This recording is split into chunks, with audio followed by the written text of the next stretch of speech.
Gather round. It's time for your Real Estate Chalk Talk with the Hittner Group. Listen closely as your coaches discuss the culture, the economy, and the political scene, and how it affects your home and your real estate investments. Real Estate Chalk Talk is where you learn the science of buying and selling real estate and the art of living in your home. Your education begins in 5, 4, 3, 2, 1. Hey there, welcome to the program. This is your Real Estate Chalk Talk with the Hittner Group at Coldwell Banker Realty. 612-627-8000 is the number to call. 612-627-8000, hittnergroup.com, Hittner Group, all one word, hittnergroup.com. Give us a ring-a-ling-a-ling, and we'd be happy to have a chat with you about your real estate needs for the upcoming season. 612-627-8000. Got Tom Michaud in the studio with us today. Guest hosting. We'll be here all during the program. We're going to talk a little bit about what's going on in the flooring industry. I read an interesting article on House magazine about flooring this week, and we'll maybe chat about that a little bit. In the meantime, let's do a Kelvin. Am I interrupting you at all? No, you're all good. You're busy as all get out. I'm busy. There's so many deals to be done right now. I know. Playing games on his phone. No, I'm all good. Okay, let's just go over the numbers. Inventory is actually up a little bit this week. 6,300 additional homes for sale in the 7-county metropolitan area. 6,735 homes for sale. 6,600 last week. It's been kind of hovering about that 6,000-ish range for this week, all the way back to 2021, really. I mean, you have to go back to pre-COVID before we see a big where we had more homes for sale. So pre-COVID, we were running about 9,000. This time of the year, we'd have about 10,000 homes for sale. And now it seems like from COVID on, we've been hovering at about 6,000 and change, 6,500. It doesn't seem to shift at all. It doesn't seem to shift at all. The 1 year that where it was a factor is actually 2022. We saw at the end of 2022 that the numbers were down quite a bit. That was more like the fluke year, though, 21. I think that was. But that was 22? 21, I'm sorry. Oh, 21. Okay. 21 was kind of the fluke year. So what do you anticipate for the rest of this? You always do things by trimester. By trimester. So we're in the last trimester of the year. Typically, we have a pretty decent, business cycle during this trimester. You got a lot of corporate relocation going on, although that whole corporate relocation thing has kind of really become less and less important as companies don't move people around nearly as much as they used to. It used to be just part of a training cycle that you just had to pay your dues. So you were on the road, you'd go to someplace, you'd work a job for a couple of years, and then you get shipped off to someplace else. It seems like they've determined that that's too expensive to do, and retention's a hard thing. So I just think that this last trimester, and I think the first trimester of next year is going to be just like kind of this dead. Really? Yeah, just quiet. We've been saying all summer long and all year long that it's the people who are moving or the people who need to move. Kids coming out of school, that they need a place to live, so they got to buy something. If the family is grown and they just straight up out of room and they just need something, they're going to buy something. But the want to moves, I'd sure like a bigger, fancier house. Right. Those aren't happening, and that's about half of the market. So even your seniors who are still carrying maybe a little bit of debt, and they'd kind of like to get out of their big house and get into some one-level stuff. But that's like almost a 2-year conversation with people because we've done an awful lot of that and continue to do so with that market. From the time you first start engaging in that dialogue until they actually make the move can easily be 2 years. Right.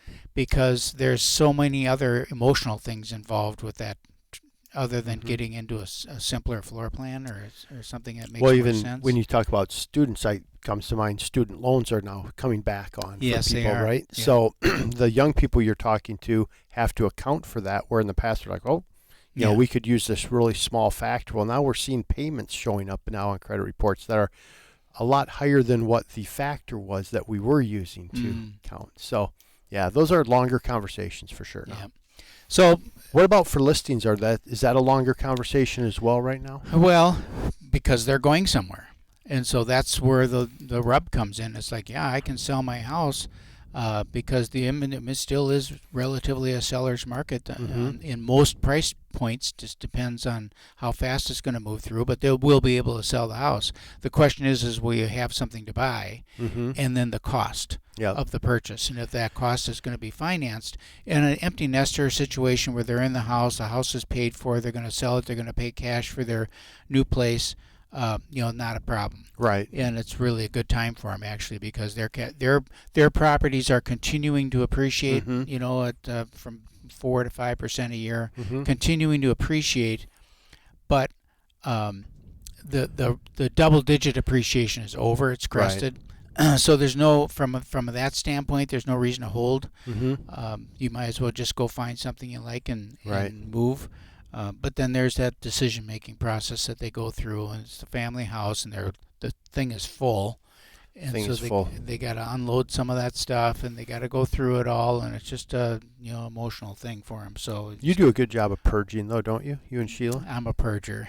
If I haven't used it in a year, it's out. That's you, though, not your wife. She just puts it in the cupboard. She puts it in the cupboard, so that's why I have to be that way. So because there's so much coming in the front door that I can't hardly take it out the back door. I'm just trying to get it out of there. It's too much stuff. Talk real quick if you got a minute just on your insurance claim, your roof's being done, you were saying, and all that stuff. So there's lots of insurance claims out there. There's hailstorms that went through. We've been fighting with the insurance company. I won't say fighting with it, but it's more than 2 years. Okay. That we started with this insurance claim over 2 years ago. Okay. And they're just now putting the roof on the house. Wow. And it's just been a long, arduous process. And I had the same company.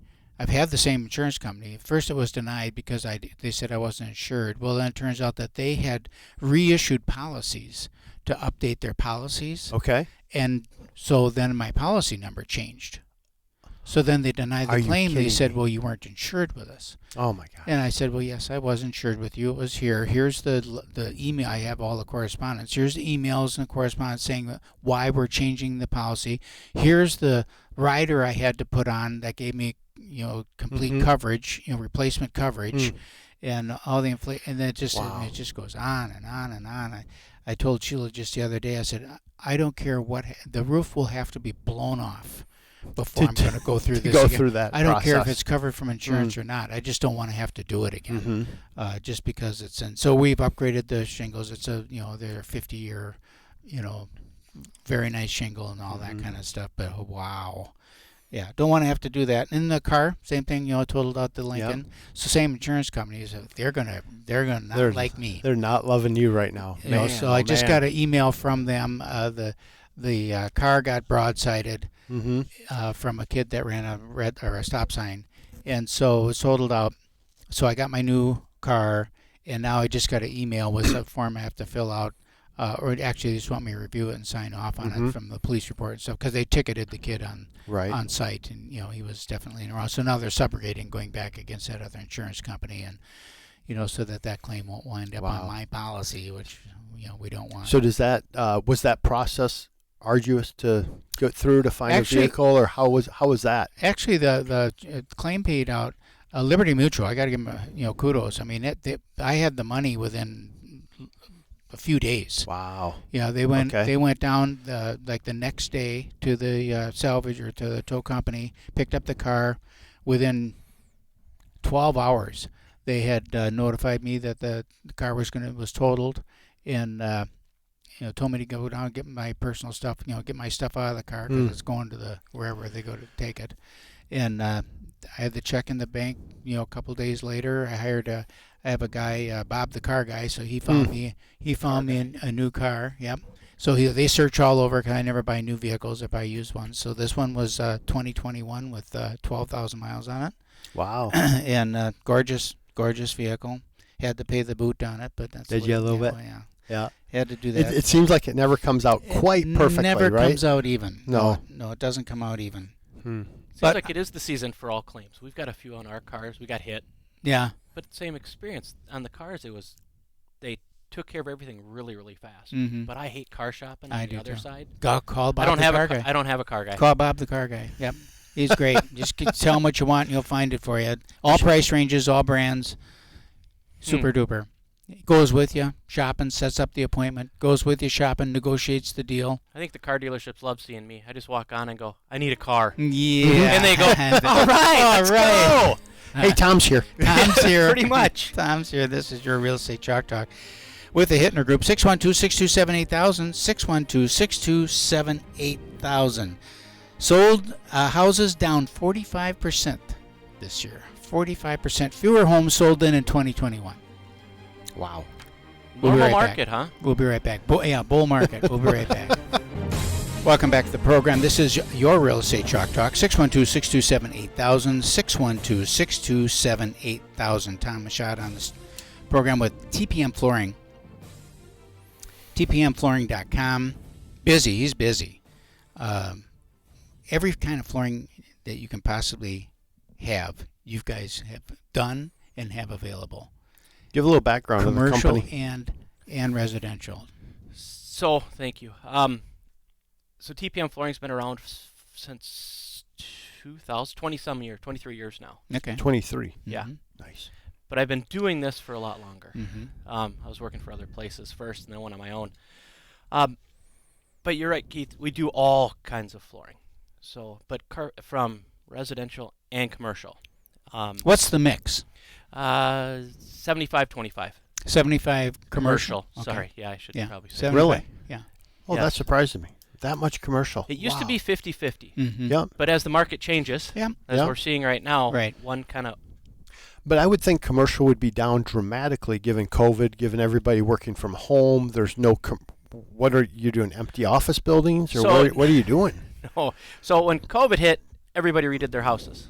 Correct. They remodeled everything. Love it. So that picked up. Mm-hmm. Now, as you see downtown Minneapolis and a bunch of buildings empty, Mhm. what you're seeing is people are getting out of downtown and they need to get to the suburbs. They still need an office space, Okay. but it's smaller. Mm-hmm. So you're seeing a lot of tenant improvement stuff happening. Really. But what we didn't have was a lot of tenant improvement with warehouses. Tenant improvement with warehouses. So you Okay, have an interesting. office up front, and then you need something in the back Yep. for it. So what do you see all around the outskirts of the Twin Cities? Yep. You see all these huge buildings going up, Mm-hmm. envelopes as we call them, so Right. it's ready to go. Right. I think there's too many of them right now, to be honest with you. I think some were speculating because they No, all sure. thought that some of the big, huge places, Amazon and all that, were going to be building Mhm. and coming in.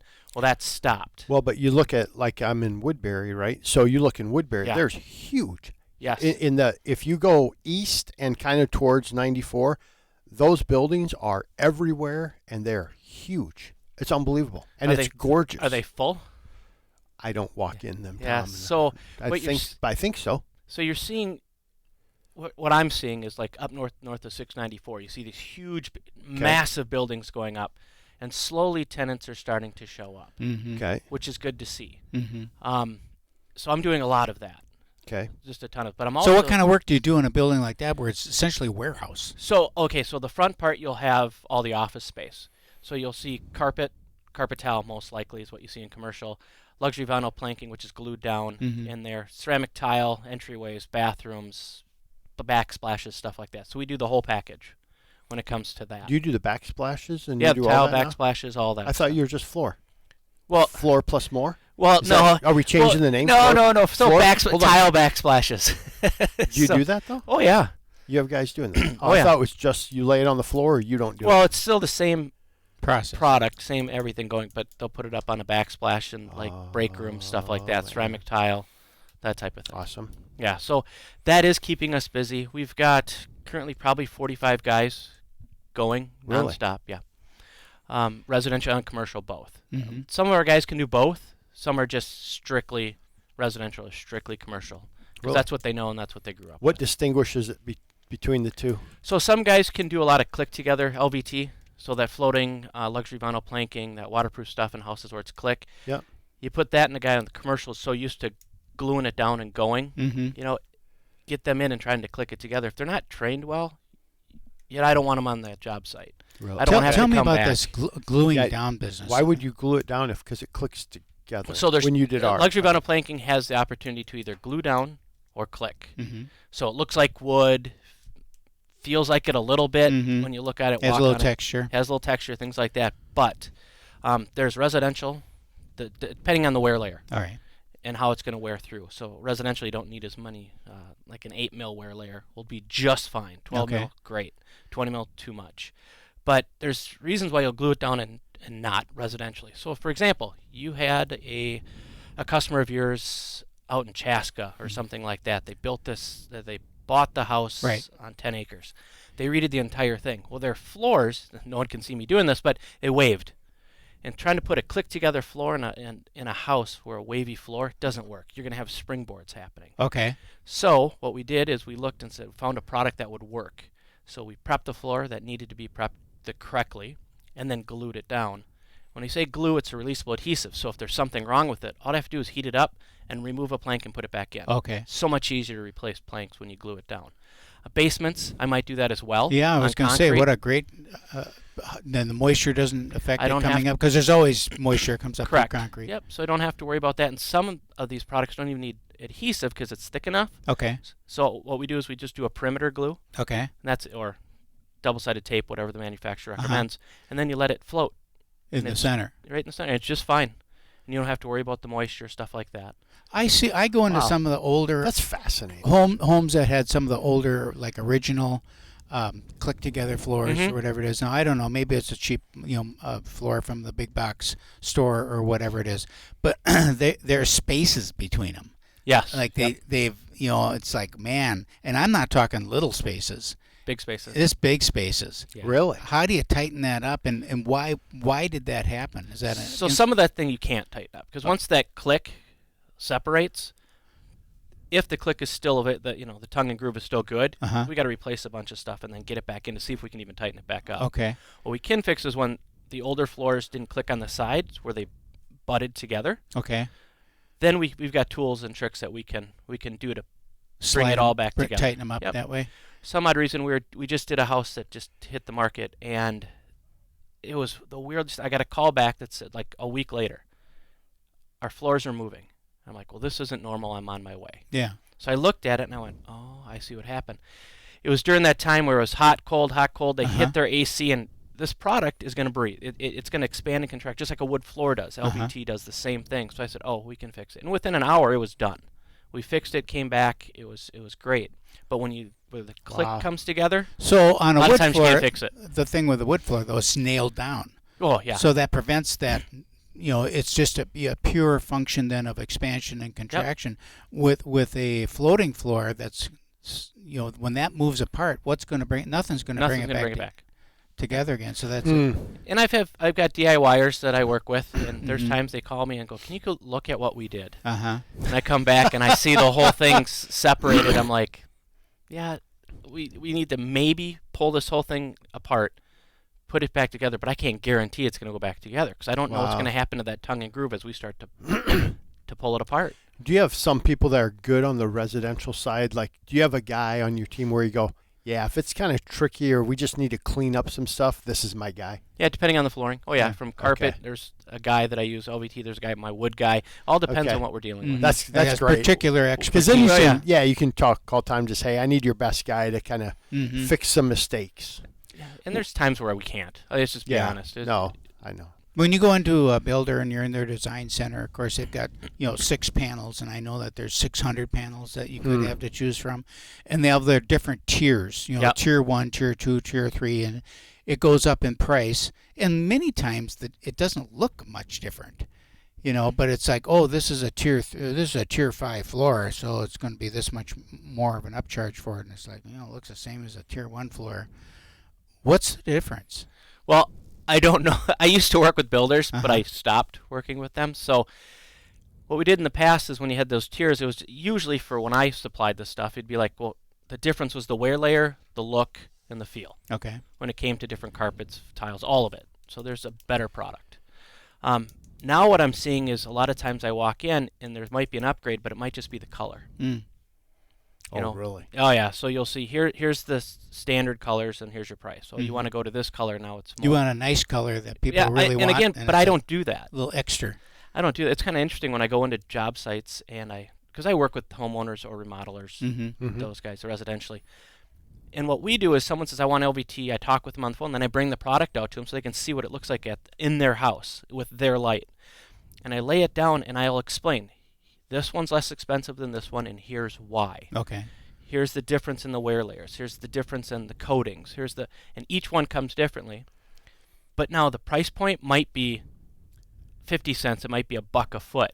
So you might be looking at on a 2,000 square foot. Okay, here's $2,000, or here's 1,000. Question is it worth it or not? Right. Now I don't. What do you typically think? So I just say, if you're gonna sell, go to the lower end, right? But if you're gonna stay in there, hit the medium or the high. Okay. With the higher ends, you do get a better look. At least the stuff that I show, you do get it. They look pretty neat. And the colors that are available in those higher ends are things you can't even find. Really? In the lower end, because the manufacturers, because that's who I deal with, is the mills. They want that high end to sell. Well, when we come back, I want to talk about, because I like commercial products in a residential in a home, because they're better. I mean, the fact is they're better. I mean, they're made to last longer, and there's more available in terms of that. But comes at a price. Welcome back to the program. Thanks for staying with us. This is your Real Estate Chalk Talk. We're here with Tom Michaud, talking about flooring and backsplashes, commercial and residential applications. TPMflooring.com is the website to go to. Get yourself lined up. They're busy. Okay, so I love commercial applications in a residential space, just because the products are better. There's more selection. They are a little more expensive, but not that much more. And as you said in the last segment, if you're going to stay in the house, I'm like a one and done guy. I like pick what you want, get the best stuff you can get, and be done with it, so you don't have to replace it again in 4 years because it's got a gouge in it or a scratch in it or something like that. Is that true? So commercially, to get that commercial rating, it has to be able to last so long. Okay. So you'll see some residential stuff say light commercial. Okay, but when it's got commercial rating, that means you've got 20 years. Well, nothing stays in a commercial spot for 20 years. Right. But, however, it gives you that warranty. So people stay in their homes longer than commercial spaces, but the life of your flooring is better in commercial than in residential. It is. Seems opposite. But, however, you get a better design in residential. So you get a better design? Yeah. You're meaning the look. The look. So sometimes with the look, not the warranties and stuff. So like residentials, their trends are like, okay, here's what's popular now. So like forever it was gray, right? Before that it was beige. Before that it was brown. So you'll see the mills look at residential and say, here's what's hot now. Right. And they recolor a lot of their stuff. Where commercial, I've got commercial, I say books, because that's how we sample the whole thing, is in these little architectural folders. It might be the same carpet that's been there for 25 years. Wow. It's the same thing, just because it's just this horse that just keeps going, and they're just like, how fast can we turn and burn it? Right. But so what do you like, Keith? Then because you're saying there's more selection, he's saying there's less. Well, I see. There's a big problem here. No. Well, he's talking about trendy colors, things like that. Because if you go into a lot of office, just go into an office building, and an upscale 5-star office building, or whatever they call it. Yep. And look at just everything in the building, the doorknobs, the flooring, the accoutrements that are in there. You can't, in most cases, you won't find those in a residential home. Correct. So what you see in those higher end ones, you're seeing more natural products. So you're seeing more ceramic tiles. You're seeing a high end carpet it's gorgeous out there. I mean, some of this stuff that we've done and still doing is just amazing to see. So, but you'll see actual wood floors in these high-end buildings. Really? Oh yeah. Interesting. Just like in your place, we glued it down. Yeah. Like your wood floor is absolutely gorgeous. Yeah, it is. So, and in our master bedroom, we had the carpet in the master bedroom. It always gets nasty in a closet. You got wet shoes going in there. They get stained. It's underneath the shoe racks. It's all nasty under there. So you recommended this product that's rubber. Yeah. And I thought, rubber? I don't want a rubber floor. Love that idea, actually. I love it. It's like awesome.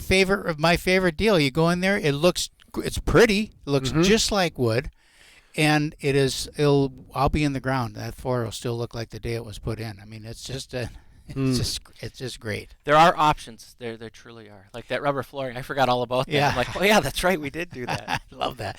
Okay, so I'm looking at house, and they're talking about. I like the fifth wall, which is the ceiling.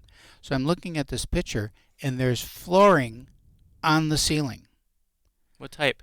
It's a plank floor on the the ceiling. So they've put the plank floor on the ceiling, framed it in with coving. Mm-hmm. It's gorgeous. And I thought, hopefully that's not floating.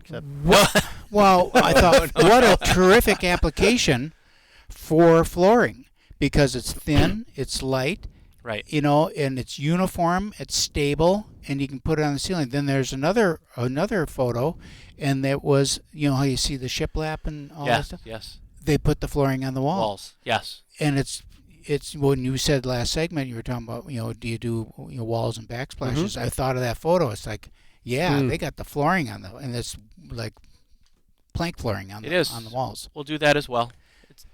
I like you that like look. It? Oh, if it's done well. The nice thing I like about the planks up on the walls, for a while you were seeing like multicolors on there. So it was like kind of a lighter weird blue and a gray blue and all this stuff on there. And then all of a sudden it got dated. So someone goes, I got to rip this down. I said, no, you don't.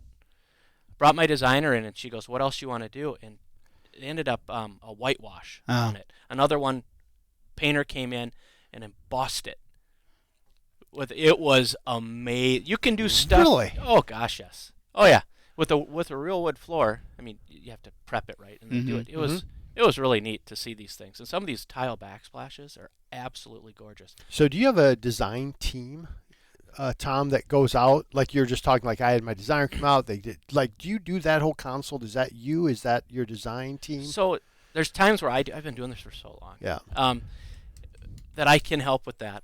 There's no doubt about it. But when all of a sudden you get to a client that really wants to do more than just floor, they're talking, we got to bring in paint, we got to do this, then I bring in someone that can help with that whole thing. So yeah. Now a lot of times I'll just have the client just pay them directly. Okay. And I'll just step out of the way, because when you're talking about a designer, they've got a unique perspective when it comes to a house and how to bring everything in and work with what they want. It's like a stager. Yeah. They can just make this all flow, and I know what I can do and I know what I can't do. Yeah, that's smart. And I'll say, here's someone that I really trust. Work with them. And a lot of times if I know what the bill is, I can discount certain things. Okay. To help offset that cost. Okay. Yeah. That's great. I'll work with people all the time on that. So that's the beautiful part about having a design team or someone that you're working with all the time, because think of going in shopping for clothing. I mean, to pick out clothes to wear, forget about it. I see the mannequin dressed and I say, I'll take that. Belt, shoes, socks, the whole ensemble. Give me that. Just, in my size, and I'm out the door with it, because to go in there. You don't like to try things on? No. It's going to fit. I know what my size is. It'll fit. If it's cut right, it'll fit. Simple. Well, you mentioned what the housing market kind of switching a little bit. Yeah. What I've been noticing is people in their houses knowing they're going nowhere. That's who's starting to show up. Yes. That's who's really showing up on my end, saying, hey, we're going to stay here. We're not selling. What can we do? Huh. And it's interesting to see that aspect. And we're involved in that conversation many times, because people will want, they get the notion that they want to move. They want to get to a different floor plan or a different house, or they've been there 20 years, they're sick of it, and they want something else. And then they see Calvin's outrageous, profiteering interest rates, and they're like, wow. Maybe we'll just stay put. Or we've only got a couple years until the kids are out of high school. Why would we move now and then later have to move to yet again to a empty nester thing, or to Arizona or whatever it is if they're going to retire and move out of town? Let's just figure out how we can make this work for 5 years or 7 years. We just helped a customer. This is interesting. Usually people say, okay, we have to redo this, but we're going to sell in a couple years. Give us the cheap stuff. That's what they'll say. Yeah. Really? Because we're just going to have to redo it to sell it anyway. And I'm like, I just finished a project with a customer that said, we're going to sell. It's probably between a year or 5 years, but we're going to live in it and we want to enjoy it. Right. So we gave them good products that clean up phenomenally, redid their wood floors, added this, did everything. And they're like, this is gorgeous. Yeah. We still know we're going to sell in about 5 years, but now we get to enjoy it. But yeah, Man, that this is great. Yeah. it might have gone from 2 years to 5 years because of that. Yeah, You know, so thanks, Tom. Yeah. Yeah. Well, just because Thanks, Tom. Bullcrap. They'll call you tomorrow. Put in crappy stuff and yeah. make them want to leave. So when you're working right now, you're busy. You got your crews out, 45 guys. That's a lot. That's a nice sized great crew business. out working. What is the lead time then for people who are listening, or if you've got someone who maybe has a commercial building, they've got a little office building or something like that. They're thinking about redoing so that they can get the rent up there. What's your lead time? What's your process for that? It's usually about 2 weeks. 2 weeks. Yeah, the biggest thing that slows us down is getting the product from the mill. Oh, really? It just always is. If they have it in stock, I'll have it within 3-4 days. But if they don't, I got to wait for manufacturing to make it, and then it becomes a 2 weeks. I mean, mills are really turning fast. Where are your mills? Most of them are in Georgia, carpet mills. Okay. Shaw, Mohawk, those guys, they're all down in Georgia. Okay. But you have other ones that are in California. Some stuff is coming from overseas, but it's mostly the LVTs, some of them, from the offshoots mills. So those are usually now in South Korea. Is where most of those are. No kidding. Yeah, it's weird. It's shocking. Yeah, one of the things that House article spoke to is the improvement in technology and how those things have improved over the years. But they mentioned porcelain, and I was so surprised about the porcelains, that how great the porcelains were and how popular they are. And they look like natural stones now. Yes. They're absolutely gorgeous and cheaper. But we're going to wrap. Money in the bank. Rates are good. Rates are good, he says. They're good. Free money. Welcome back to the program. This is your Real Estate Chalk Talk with the Hittner Group. 612-627-8000 is the number. HittnerGroup.com is the website. I was reading an article about actually a press release from the American Bankers Association, and they were saying on average, they're talking about the profitability per loan, that they're losing about just a little over $500 per loan origination is what the loss is on a loan. I mean, everybody's losing money. And they were actually celebrating it because it's down from $2,500 per loan. So bleeding, how can you be losing all this money when the rates are at 20, 30-year highs? Well, the rates aren't reflective of profit margin, right? Okay. So the rates are reflective of what's happening in the economy and with the Fed. So we are, I mean, that is a true statement. Yeah. We are making less money now than we've ever made, and rates are, if you're not paying a bunch in points and doing things, and we do things, but I mean, an honest rate is between probably 8 and 8.5 right now. Everybody will lie and tell you it's not, but that's where that is. It's between 8 and 8.5 based on credit, loan to value, all the things that come into play. But it's the profit margin is very small. That's why, I mean, quite honestly, being at Loan Depot has been a blessing. Largest retailer in the country. Every company I've worked for, and I've been doing this 21 years, is now a different name or out of business. So that's crazy to think, right? How long we've worked together. And just like, my goodness, that's sobering, right? And then you talk to my bosses, and they're like, let's go 3-4 more months of this. We'll lose another 20 to 30% of the companies in the industry, and that's good.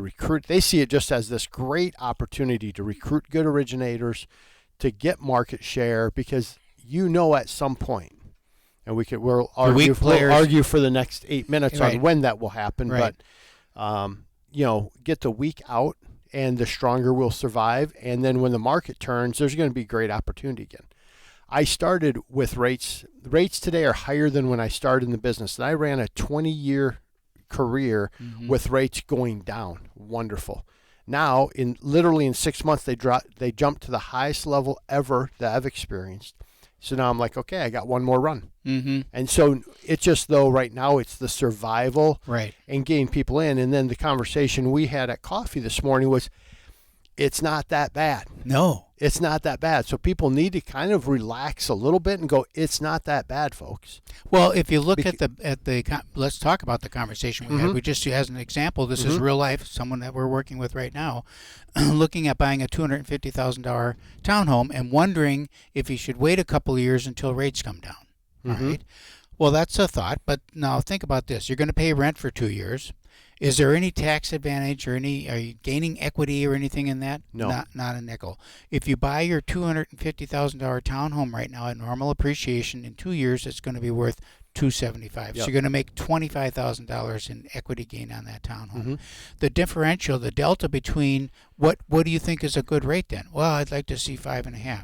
Okay, so the delta between 5.5 and 8.5 is about $6,000 a year. Yeah, it's $478. We figured it out. A month. A month. Yep. So it's under $6,000 a year. All right. So now over 2 years, that's $12,000 additional interest that you paid, but you've made $25,000 in equity gain, and it's deductible. So it's really $4,000 a year. So it's really $8,000 additional investment that you've had, but you've picked up this $25,000. If you wait now 2 years and buy that in 2 years at $275, at $5.5, you know what I mean? Yeah. The number. So it doesn't make, if you just look at the arithmetic, I mean, even a moron can see that it's not a good decision to wait. You know, like any investment, they always say get in early. Today is early. Yeah. Today is the day. And one of the things we talked about is what we're doing right now is we will do everybody's paying, like, it used to be a 1% origination fee and like standard. Then it was like nobody paid it at all. Now everybody pays at least a 1. Right. It's not an origination fee, it's a discount Call point. it something else. We drop, so it drops the rate down to like $7.99, and then we're giving a 1.0 buy down, which means you start 1% under. So now I'm at $6.99. So now that conversation with Tom's son is, hey, rates are between 8.5. I can get you going at 6.99. And then when we did that same scenario, you're talking about the difference in that payment, $230. Okay. So now we're down to 200. Now it's $230 difference, and we know rates will come down, right? We know that will occur. We're coming into an election year. Is it going to be some tough sledding for a little bit? Probably. Are there still deals to be done? Absolutely. I mean, we're still relatively busy. Right. Life still goes on. Life's happening. And so it's not horrible. So don't, like, people hear the stuff and then like, I think I'm just going to wait. I'm going to do that. And then when you run the numbers, they're like, oh, it's not that bad. And we can do creative things. That's also though why, we're losing $500 a deal because we're discounting everything we can because we just want to get people in, because quite honestly, I know that if Tom's a client now, when refinance, we have a lifetime guarantee, right? So no lender fees, no appraisal fee when they refinance. Wonderful. Now he's coming back. So anything we can do just to build up that right now, we're doing. So. And our people are going to have to maybe give up their $8 cup of coffee every day, or their second one, or their third one. Well, you guys have to. Yeah. I mean, that's. Where'd you get yours? My house. Yeah, but you paid $50 for that Yeti cup. No, this was free. Oh, was it? Oh, it was free. Yeah, it probably worked in the price of my flooring. Yeah, exactly. Well, yeah, I charged you for it. What else is going on in the market? What about Israel and the wars? I mean, you got wars, breaking up all over. How that's going to drive rates down, isn't it? Yep, sure should. Nothing. It brought it down a little bit, but here's one of the headlines, right? So I'll just read you some of the headlines. Relentless surge in mortgage rates. Mortgage rates inch higher into the 8s. Existing home sales slide to 13-year lows. Buying opportunity, the one positive. Mortgage rates ease over 8 as the economy refuses to cool. So the Fed won't signal an end to its higher for longer rate policy, and that's the issue driving even more. We were at our renovation loan deal where we had Barry Habib, who's one of the leading experts in real estate mortgage, where rates are going, and he even said, hey, we hate what's going on in Israel, but it should drive rates lower. Rates went up this week again. Now, so the economy is strong based on how it's being measured by the administration in power. Right. So rates went up again, but that was driven by something other than Israel, obviously. No, it wasn't driven by Israel. No, it's just there's some more economic reports that came out. What is the reaction? And what does the market react to anymore that's predictable that you can say, oh, yeah, that's probably what's going to happen. We don't know. We were dealing with 2 days ago a 200-day moving average, and they said, hey, this is the resistance line. So they all these charts have nobody cares about this stuff, but there's these lines, and like, okay, there's resistance. It usually bounces. And they said if it breaks 3, it's kind of a free fall. It broke through that line, and now they're just like, hey, we're kind of in free fall territory. So we'll see what happens with rates. We recommend locking as soon as you get it. And if the market improves, we'll lower it. Okay. So there's not a lot of great guidance on that other than when you're ready, lock the rate. We'll do things on our end to get you as low as possible. That's about it. So even the buy down, which will give you some relief today on your payment, you still need to qualify for that higher rate. Yeah, you qualify at the 7.99 rate, let's say, versus the 6.99. So for people who are having a difficult time qualifying, they're going to have to make some decisions about maybe size or some amenities or some things that, the days of being able to buy a $600,000 house for a $400,000 house payment are over. Right. We had one that they wanted between $300,000 and $350,000, and by the time, and they wanted to use some down payment assistance. Well, there's all these rules with down payment assistance. There's all these rules. You know what they ended up qualifying for with all the new rates and that $175,000. They're like, really? That's all we like? Yeah, because if you use down payment assistance, you're again, people don't care, but the ratios can't be over this. And so it all starts with having that conversation. I had a conversation this morning on people needing a bridge loan because they're going to buy and sell. So there's all sorts of fun stuff that's still out there. And it's still a good time, so we want to have the conversation, and that's what it comes down to. You have to have a conversation. You have to know where you stand so you can move forward, because a lot of people think, well, we'll just keep ours. We'll buy the new house. We'll just keep ours, and then sell it after we close. And they may not qualify to do that anymore. Right. So where do you think rates, you're saying at the break, Tom, give me your insight. You're a flooring guy. Give me your insights on rates, because you're probably as accurate as I am. Well, right. I have all the charts. No, I think it's going to hit 10%. Okay, Keith? And what is that? I think we're going to go above 9. I don't think that is done. You think we're going to be? Okay. We're going to. I don't know if we'll break through double digits, but we are for. I think we're going to be. I hope we don't. Over 9%. I hope we don't. Yeah. What do you think? There's nothing to stop it now. I think we're going to slow up right now. This morning, things are leveling out. So I hope it'd be great if we could just level out and start getting that recovery. But everybody telling us says we're going to be in this high 7s to mid 8s for a period of time. Now, the Fed, are they going to raise the rate? They say they're not going to now. Okay, now they're saying. So now they're saying they're not going to. So maybe that will help. Maybe that'll help then. We'll see. This is your Real Estate Chalk Talk with the Hittner Group.